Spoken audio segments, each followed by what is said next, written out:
So just to set the stage a little bit, I think we have a really fascinating panel because we're all journalists. We've all sort of practiced the art of journalism, but we're now at sort of different phases of the journalist journey, right? So we have Melissa, who's still sort of actively in the trenches. You can find recent bylines for her in the Financial Times, which you should all subscribe to. We have Wafaa, who you can find many fantastic bylines, but she, like me, has decided to step back, go into academia, see what sort of larger lessons we can pull back into the field. And then Zenzele, who is, of course, himself a journalist, but also is running an entire center, right? That individual practitioner to editor-in-chief pipeline, right? So Zenzele, will you kick us off? Because you're the sort of most active user right in the forefront of using AI. Will you show us how you all are using it right now? Okay, good morning. I'll start by showing a video so that you know what we're talking about.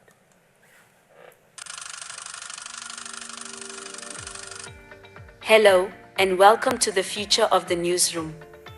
I'm Alice, site's pioneer AI presenter.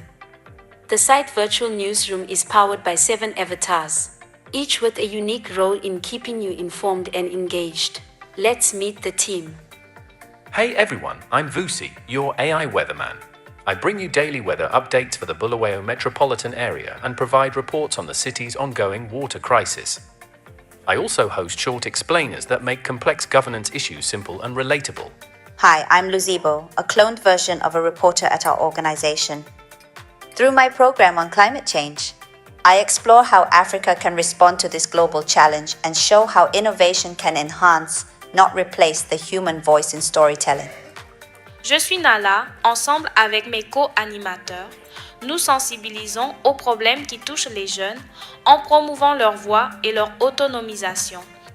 Hey everyone, I'm Sia, host of the Marcy Ye Weekly, where I share city council updates and help residents engage more actively in local issues. Now that you've met everyone in the site virtual newsroom, here's a question for you. What do you think are the ethical challenges of using AI in journalism? Let's hear what Zenzele has to say. So I'm out of a job now, right? I've already been replaced. Yeah, so that's what we do. We use AI avatars mainly for efficiency, for tackling issues that are a bit controversial to be said by journalists. If journalists feel like authorities will go after them, we use AI. But it has not been as easy as it is because reporters feel like probably want to replace them, and that's the discussion that we'll be having this morning. Yes, yeah. Wonderful. So let's stick with you for a second. When you first started thinking about this idea and talking about it with your staff, how did you broach the conversation? How did you start the conversation with your reporters? You felt this was a technology you wanted to use. How did you start that? It came from the issue of resources. In 2023, we're having elections in Zimbabwe, and we wanted to rate our councillors to say, what have the councillors done at the local authority? So we wanted to bring in the public to rate their councillor for every ward. So in the period of elections, that meant we would have to do about maybe 200 to 300 programs. So taking into consideration that for us to do one program, we needed a team of 7 people. A camera person, makeup artist, and all these guys. We then say, how do we use AI to, make it easier? Because with AI, then you have one person putting the program together. So we then involved the community. So we said, we want to experiment with an AI presenter. Let's give the presenter a name. So people suggested different names. Then they came up with Alice. Alice is actually a combination of AI and site, which is the name of our organization. So we then said, this is Alice, let's get started. So initially, there was a bit of resistance from the newsroom because the person who was on the screen, it meant that they were being replaced by an avatar. and the camera person who was doing the filming and the editing. So the team of 7 was replaced by 1 person. But we were able to do 5, 6, 7 videos in one day, and that really enhanced the work. But when they realized that we are actually producing more videos at a quicker pace compared to them doing the running around, they slowly started to accept. So we then did as well a survey from the community to say, what do they think about the use of AI? And the results were mixed, and I was happy about that. But what I realized is that the younger audience felt that it was an innovation. The older audience had said, Alice does not change clothes, Alice does not smile, she doesn't blink, she doesn't have emotion. But I knew we got it right because we created a Twitter page for Alice. And when we started getting inboxes of guys asking Alice for coffee, and say, can I take you for coffee, where do we meet? I realized that we had something that looked like a human being, so we're on the right direction. AI subject to the same inboxes as every other female journalist. Melissa, I feel like in my experience, the journalists in our newsroom who are actively covering AI often have the most skeptical take. So can you tell us, as a working journalist, how are you using AI? To be completely honest, not a lot. I think I've been covering AI for the better part of a decade, and seen it sort of go from something no one really cared about to where we are now. And I think I have the problem of the more I know, the less excited I get, just because you sort of know the limitations of the tech. But I think the most useful AI tool I use is AI transcription. That has actual tangible impact on my productivity, and I love it. Otherwise, I know there's some experiments like colleagues in our newsroom on headlines, some research tools, but other than that, I haven't found it really that useful in my day-to-day. I feel like when it comes to writing or structuring, I can still do a better job quicker, and the AI just sort of works as a crutch that I don't need at the moment. And Wafaa, how about yourself? How are you using AI in the day-to-day? I use AI tools heavily, partially also because I'm testing everything. Sometimes go into the rabbit hole and go for testing for hours. But I don't rely on it heavily, and this is a big difference. I use it sometimes also for work, so I also use the transcription tools. I use subtitling tools. I experiment sometimes with subject lines and headlines tools. They are somewhat beneficial. But when it comes to writing, when it comes to deep fakes or video generating, I'm still on the traditional side. Okay. And Zenzele, if we can come back to you, talk to us about the editorial process, right? I was really struck when I asked you to sort of break it down for me, that you said there's still always a human involved prior to publication. What does that look like? So the human being has the last say. We have to be clear on that. So what happens in the morning during the diary meetings, we would say, these are the stories that we are running, and we're going to do A, B, C, D. So Alice presents our daily news bulletin. So after journalists have gone out and they've done all the stories, we'll pick the first 3 or whatever stories that we want to run with AI. The journalist will write the story, the editor will check that everything is okay, then Alice will read the story and we package it. So that happens with all these other presenters. The weather will get to our weather station and get the weather reports, compile them, then Vusi reads the weather. So we don't use AI to generate content and read it without the editor being involved. So if Alice makes the mistake or says something that is not true, it is the reporter who's responsible, or the editor who's responsible. For us, it is important, but we also disclose. So most of all of them start by, my name is Alice, my name is Vusi, I'm an AI presenter, so that people can have a choice. If they don't like AI stuff, then they have a choice not to. But we've seen that initially there was resistance. We have comments that, why are you using AI? What happens to human beings? You now want to marginalize women. You're also bringing AI and all those kind of things. But right now, some of the videos that are created by AI videos go up to 500,000 views. So slowly people are accepting that. Yeah. Well, let's talk about that audience interaction. Right? So we started talking about how we're using it, but how should we sort of signpost AI and its usage to our audiences? I think transparency is key. I mean, whenever we use AI tools at the FT, we always do mention it very explicitly, and they're very clearly labeled. Yeah, I think you just have to be very honest with your audience, and you can't mislead them in any way.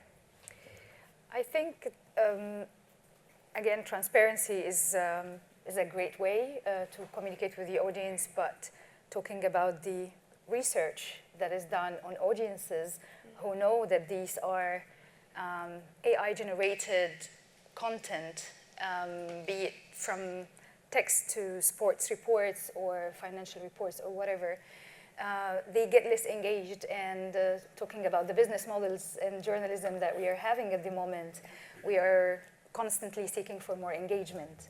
And unfortunately, however, this is the ethical way to do, is to enclose that we are using AI. It is going to lead to less engagement, if not disengagement, with the content. And this is counterproductive, basically, to using AI in this case. You think if we disclose too much that we risk turning audiences off. But that, Zenzele, hasn't necessarily been your experience. You feel like audiences are reacting, or have you had some who are like, I don't like that this is AI? I think we have done it in a way that when we start launching these AI avatars, we go with our audience. Okay. So in the conceptual stages, we tell them that we want to experiment on an AI avatar, so let's give it a name.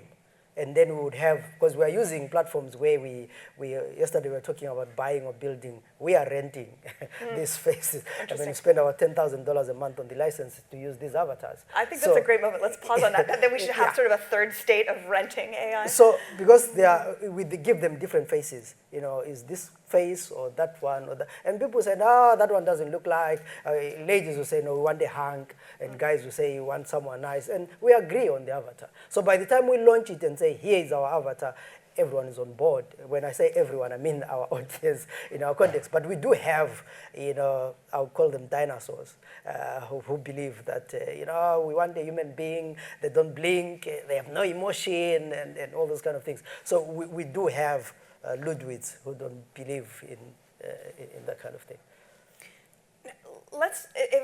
Whether or not we sort of fall on like using AI tools, is it exacting a cost on our newsrooms, on our journalists, right?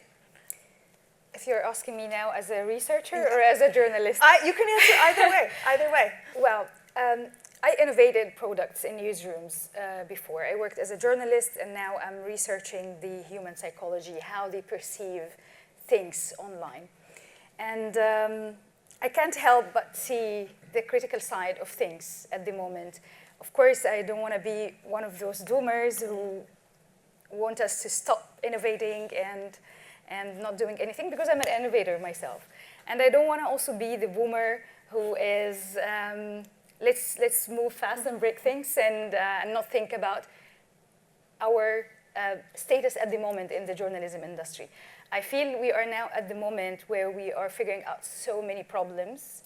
And AI is, I consider some tools and some technologies within the AI are actually problems seeking for a place to stay in. And unfortunately, deepfake is one of them. I know that it's amazing that we are experimenting, that we are learning, because this is what we should do. We should have AI literacy, we should learn, we should experiment, and we should learn to use it in the right way, as Zenzele is using, in like security cases where we need to hide the identity of the journalists and save and protect them, or in cases where we need to have more reach, so deepfakes can help us translate into another language so we can reach to more audiences. But that still, however, it shows us some efficiency, it still has so many downsides to it. Yesterday we attended the panel, their workshop about watermarking, content about AI. And there was a question, and actually this is a question now in so many academic stages. Are we going to watermark the original, authentic content later in order to protect it from being misinterpreted or to be AI? Because now we see, I don't know, presidents of states, they go on television, tell their people something, and people are not sure if this is actually the president or if this is AI. I think we need to be in the middle, innovate and learn, and be critical. And don't shut up the critical thoughts. Yeah. Well, that sort of leads us right into sort of the ethics of using AI. Melissa, what are sort of your frameworks that you say, this is kind of the questions I ask myself when I say, is this a good or an appropriate use of AI? I mean, in our field of work, accuracy and the truth matters more than anything. And these AI tools, especially generative language models, just aren't fit for that. They're statistic engines that generate the next likely word and sentence. And so what I'm concerned about two things. I'm concerned about how if we sort of perhaps even over-rely on these models, and people have this tendency to believe computers are true, even though when they're not, death by GPS. And so if we start using them and in a rush, our jobs are busy, forget to fact check stuff, and like subtle, small errors creep in, what that does for our information landscape, for our trust with our audience, our reliability. We might see more errors creeping into our copy, which is obviously never great. So that's one thing, what it does to our information landscape. And then I've been thinking about the business models of AI in journalism a lot recently. Especially we're seeing this extreme concentration of power in the hands of like 5 men in Silicon Valley. And these AI companies need data. And news content is extremely valuable, extremely high quality, extremely accurate data. And we're seeing newsrooms, including the Financial Times, making deals with these companies. And I worry what that does, right, for our business models, for us. When you go in ChatGPT and you prompt something, what it does now is it gives you news articles to sort of source. And the FT is one of them. And I read a story recently with a colleague on AI drug development.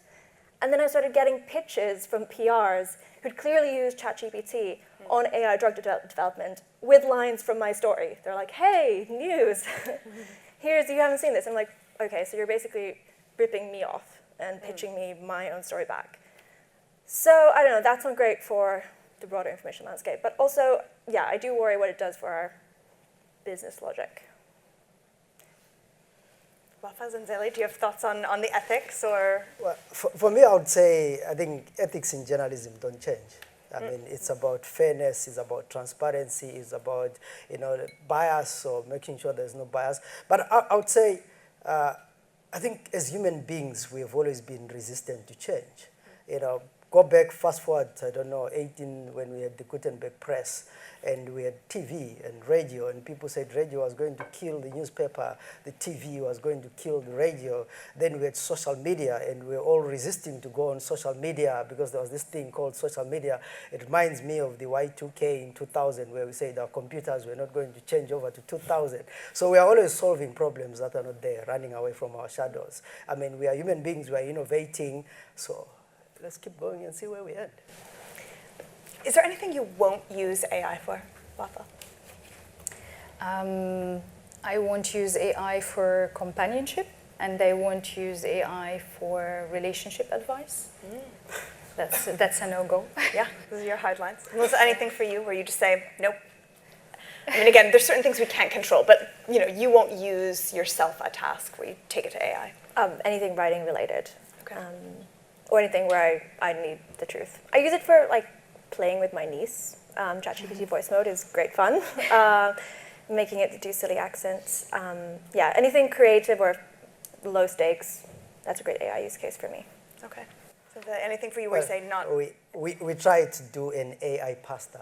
that was giving morning sermons, and there was a lot of backlash from the people saying, you know, the pastor is anointed by God, so who anointed this AI to preach to us? So I think from my context, we will not use AI for religious messages, because that's where I realized that people thought that the AI didn't have the Holy Spirit and couldn't speak in tongues. I like it. I like it. This is a good range of things off the table. I do think sometimes, my colleague who's now at CNN, Eric Allen, had this observation I think about all the time, where she said sometimes as journalists, we act as if the people we are on our phones outside the office, when we come into the office, it's like that person doesn't exist. We just sort of ignore how we actually use the internet. So I am curious, when, you know, in a professional context, we say things about AI, but do you talk to your family and friends differently about AI than you do your sources, your colleagues, us on this panel? In my case, yes. I have 3-4 tones that I talk about AI. When I talk to my colleagues who we study together, we talk heavily with the critical tone. So we vent out about AI and how it changed people's cognition and people's behavior and everything. We make memes even about that. We joke about it. With my family and friends, I try to be more accepting because I know that if I go completely on the critical side, like you shouldn't give your photo to ChatGPT, then they will be like, okay, she knows nothing, and then they will go ahead anyway. So I try to be more like, you know, if you give your photo to ChatGPT, this and this can happen, but of course you're free to do whatever you want. So this is the second tone. And the tone in journalism, that I'm a concerned journalist, and I really care about our field, and they care about the people, about the audiences. And I'm always giving this concerned tone of like, please, don't rush into trying to engage people too much using AI, because the other side of the spectrum is disengagement and can be addiction and can be other things. Yeah. So early on, I'm bringing my psychologist part into journalism. I often have this cognitive dissonance because, you know, I report on AI, talk to AI researchers. I'm like really in the trenches talking about very intricate, like technical things. And then my husband works in tech, so we often talk about we talk about AI a lot and at work. And then I meet my friends who are thankfully not in tech or journalism, and it's a great reality check. I'm like, no one cares. You know, I'm like, this thing, like this researcher left Meta, like it's the biggest thing in my world. And everyone's like, who? And that's really refreshing. It kind of reminds me like, oh, actually, like, what really matters in life and what people actually care about, and it's, yeah, really grounding. Yeah. So I sometimes have problems with reporters who generate a story from AI. And when you are reading this, you can see the AI language, deep dive. There are lots of adjectives that are used, and you say, this person didn't even use one fraction of their brain. They just prompted something. So that's where even there are people who have a habit of sending you emails that are AI generated. There was a news article in one of the African newspapers, I think it was from Tanzania. They had written a very nice opinion piece. Then they forgot to remove where it says, do you want me to format this? So within the story, it said, do you want me to expand this? And it was clearly an AI-generated story, and that killed the whole vibe about AI. But I also talked to my son about AI, because there was a practical example where during the term, he was average in maths, but I realized that he was getting a lot of high marks in his home assignments on maths. So I said, you are using AI? He said, no.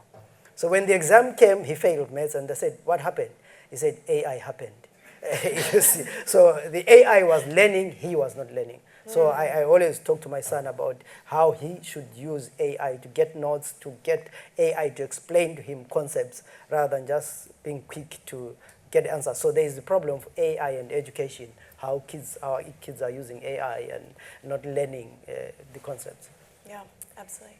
Oh, please. Yeah, I wanted to add here, I mean, we have been complaining in journalism since decades about the disconnect between academic research and our practice, right?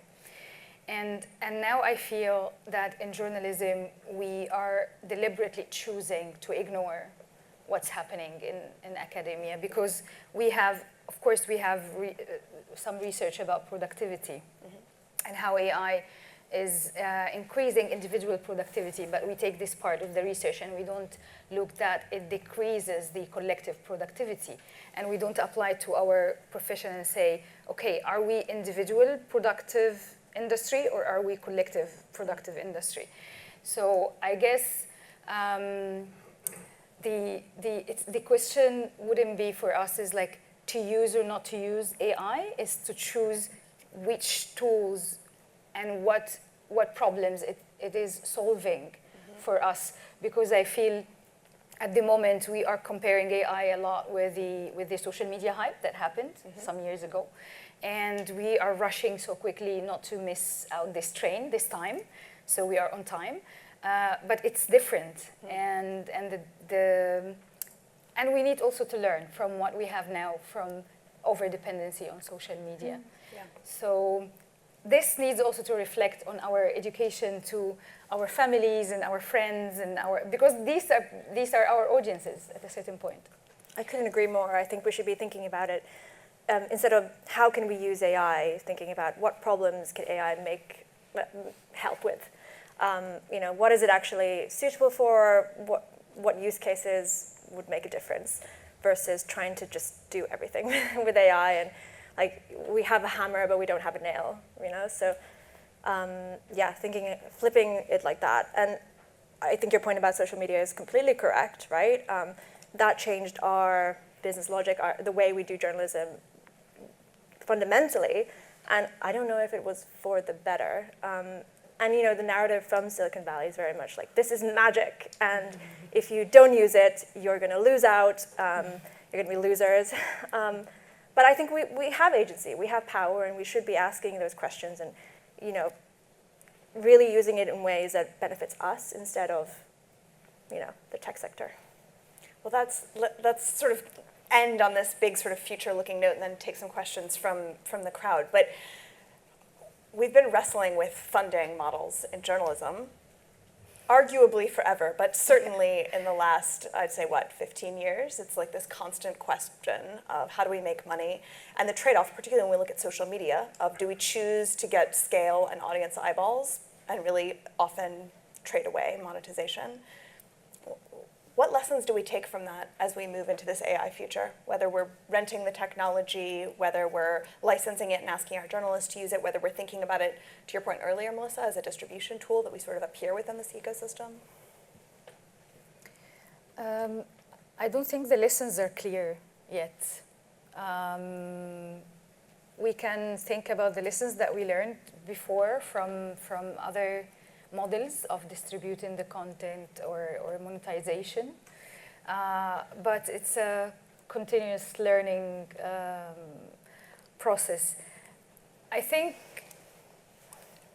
fundamentally here, the grant making or the support or the monetization need to think about new challenges with the implementation or innovation with AI into newsrooms. So, for example, again, I'm not completely against deepfake technology, but it's a technology that has double sword here, and the business on it is creating the deepfake technology and detecting the deepfake technology. So they are selling us both technologies. And when we look at the amount of investments worldwide in this technology, it's a huge amount. And I feel sometimes it's forced into us in newsrooms. Of course, some newsrooms will need that, again, for security, for reach. But not every newsroom needs to experiment with deepfake technology, with creating avatars.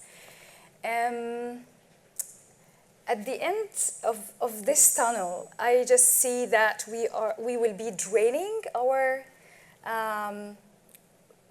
budgets and our finances, and on the other side as well, so deepfake technologies are creating security issues. So now we have to think more about the security of our content and our websites, and hire more people to work on security. And this is also another factor that we are going to spend in. Yeah. So I guess instead of thinking of an umbrella solution for everyone, we need to think about which parts we need to fund. I'm talking about someone who's self-funding my initiative at the moment. I'm looking for fund and for grants and for collaboration and for everything. I'm very open. So I see how much it takes from a small organization to sustain.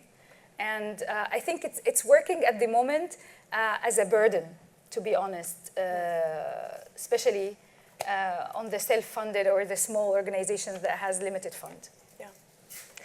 Yeah, I mean, one thing to bear in mind, this is very new technology, and the whole world is engaged in this massive experimentation.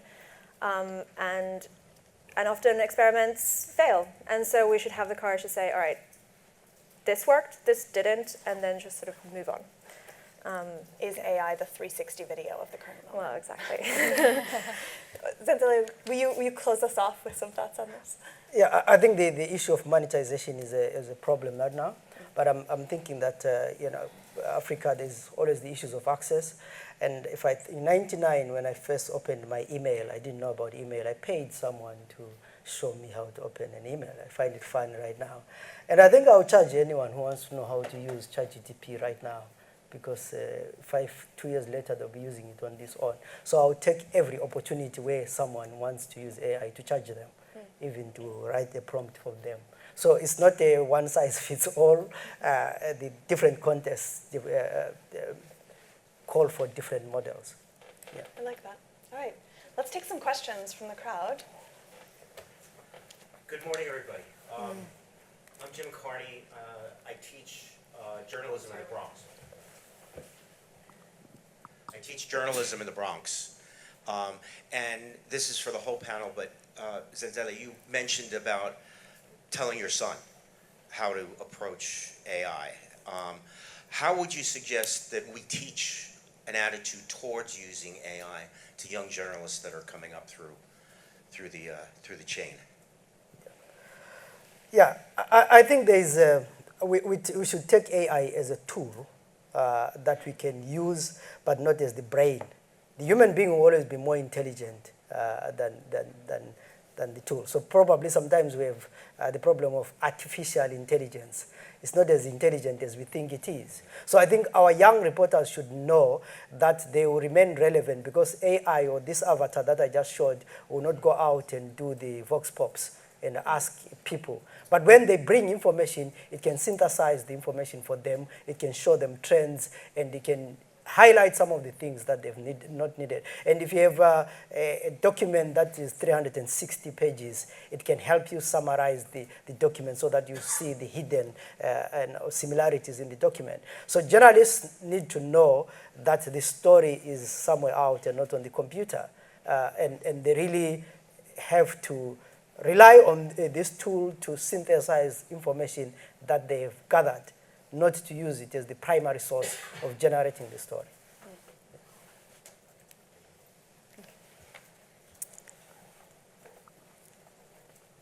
Hi, my name is Amar. I'm editor-in-chief of a publication called The Review of Religions, and I'm director at MTA. It's the first 24-hour Muslim TV station.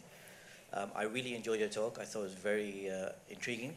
My question is, in terms of what you were saying about ethics, and it was very nice to hear you all speak about the responsibility that we should have towards AI. So my question is, how can we transfer that into actionable kind of measures, in the sense that you mentioned social media, for example, and we've seen with social media, everyone here knows, or if you have children, how, for example, in Australia, they put a ban now for, I believe, people under 16.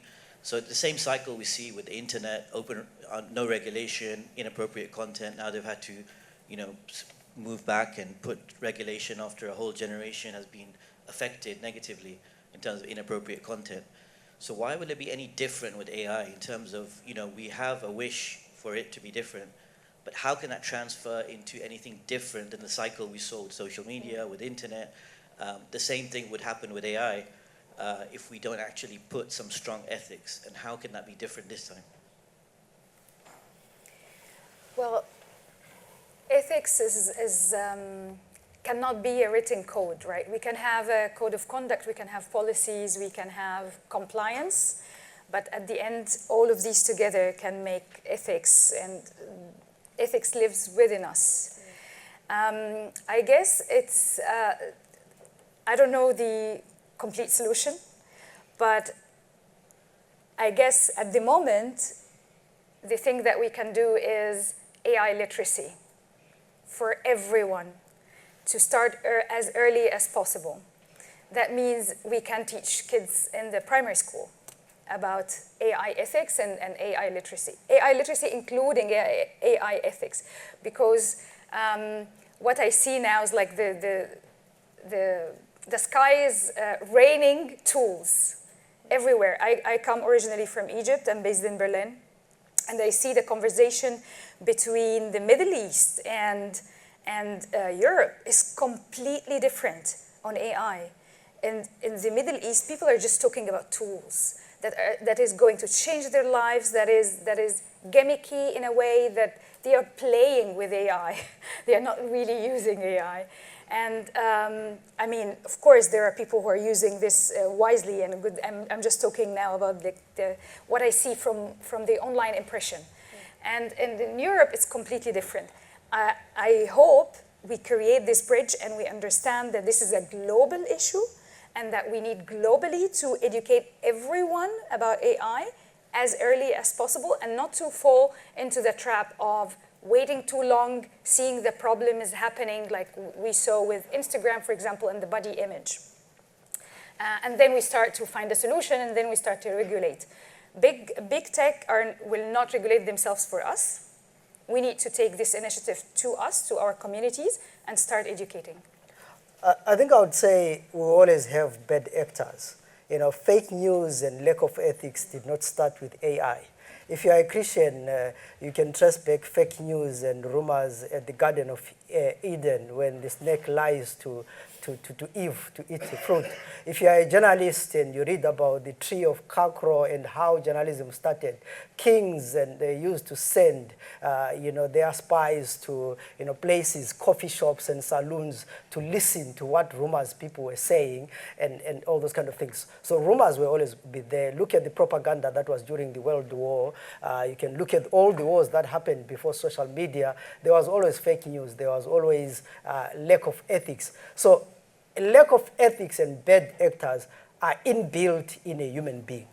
We wouldn't be having bad politicians if everyone was okay. So it is not the technology that causes the problem. It is the human. Unless we create a different human being who is ethical, we will always have these problems. There we go. Another question maybe in the back there? Thank you. So my name is Stefan from Deutsche Welle Academy. I'm working on a project on how to cover AI, and my question is mainly for Melissa. I'm really interested in your assessment on the coverage on AI by journalists, because what we see a lot is that journalists are seduced by the hype, kind of, and replicating PR narratives mainly, and telling the big story about AGI but missing the point on other topics. First of all, I would be interested, do you share this kind of assessment, and have you come across some misconception on AI that are really important in the coverage and leading to wrong conclusions on what to do about AI? So really interested in your assessment. 100%. I mean, it's much better now. I feel like collectively as journalists or tech journalists have sort of caught up and are more critical than they were, say, 2-3 years ago. But you still see things like AI is conflated as one big AI instead of you have generative language models, you have facial recognition, you have other kinds of things, you have self-driving cars. And so I wish, when we wrote about AI, we would be more specific about what exactly we're writing about and what this technology can do, right? Like you often see still to this day headlines like, an AI predicted crime, and like, well, AI can't really do that, right? But we sort of take it as a fact that this is something that can happen and that could lead to really harmful outcomes down the line. Like whenever we talk about technology, we should be specific, and maybe call a researcher. I'm a big fan of engaging with the academic community. I love calling scientists because often they have nothing to sell except knowledge, which is great. And so like asking silly questions, like if an AI lab is like, we're 2 years away from AGI, you're like, well, what is AGI? And they won't be able to tell you because it's such an amorphous, nebulous concept. And so yeah, doing the work, not accepting these narratives as a given, especially from these AI labs with obviously an agenda to push, engaging with the academic community, and being specific of what you're talking about. We haven't had a question from a woman. Let's get this one, and then we can come up here if we've got time. This woman right here in the denim jacket. Hi, thanks so much for this talk. My name is Asma Malik. I'm a professor of journalism at Toronto Metropolitan University, and I'm excited to be here. It was something you said, Melissa, that I wanted to pick up on about the 5 tech men who kind of control how, who have the most power in that sense. In terms of newsrooms and what we're seeing, a lot of people who are making decisions in newsrooms are not necessarily invested in sort of the bigger truths that we tell as journalists. I would love it if perhaps Wafaa and Melissa, if you could talk a little bit about how navigating those tensions, both in terms of the research that you're doing and in terms of navigating that in the newsroom.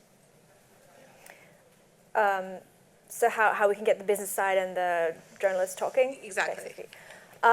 Good question. I'm fairly new at the FT, so I don't actually know how it kind of panned out in the organization.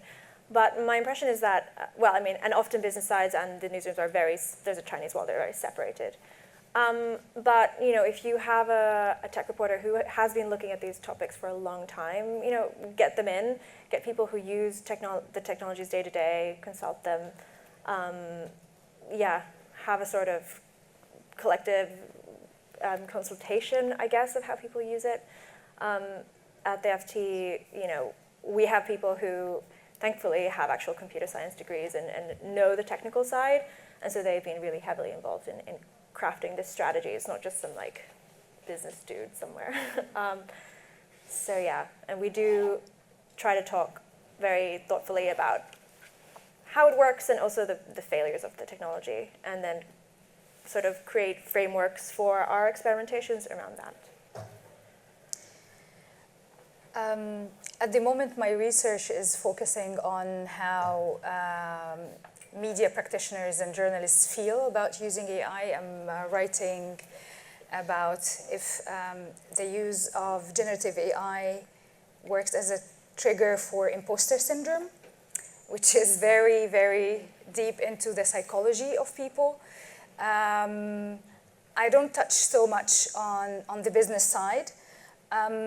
And even in Ai.Human.Story, where I write, and I'm inviting so many people now to write, even from the business side, so I have also experts from the business side writing for Ai.Human.Story, I'm focusing on the human side stories of AI. Rarely we mention the big 5 people. Rarely we mention what is happening in the industry of the tech. We are talking about how AI is influencing communities, is changing how people are interacting with the technology, so it's a human-computer interaction, or interacting with each other because of the technology. So more into that side that I guess it's mostly forgotten in our journalism coverage.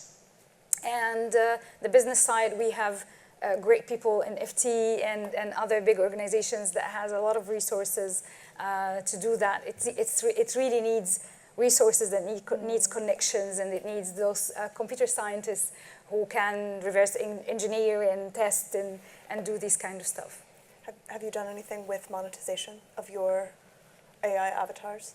We are working on a few projects. Mainly, we also have done adverts for local companies, and we also have NGOs mainly who want concepts explained using AI. It's not yet that much, but we are starting from somewhere. Yeah. There's some pathways. Okay, please join me in thanking our wonderful panelists, and thank you for joining us so early. Thank you so much. Thank you.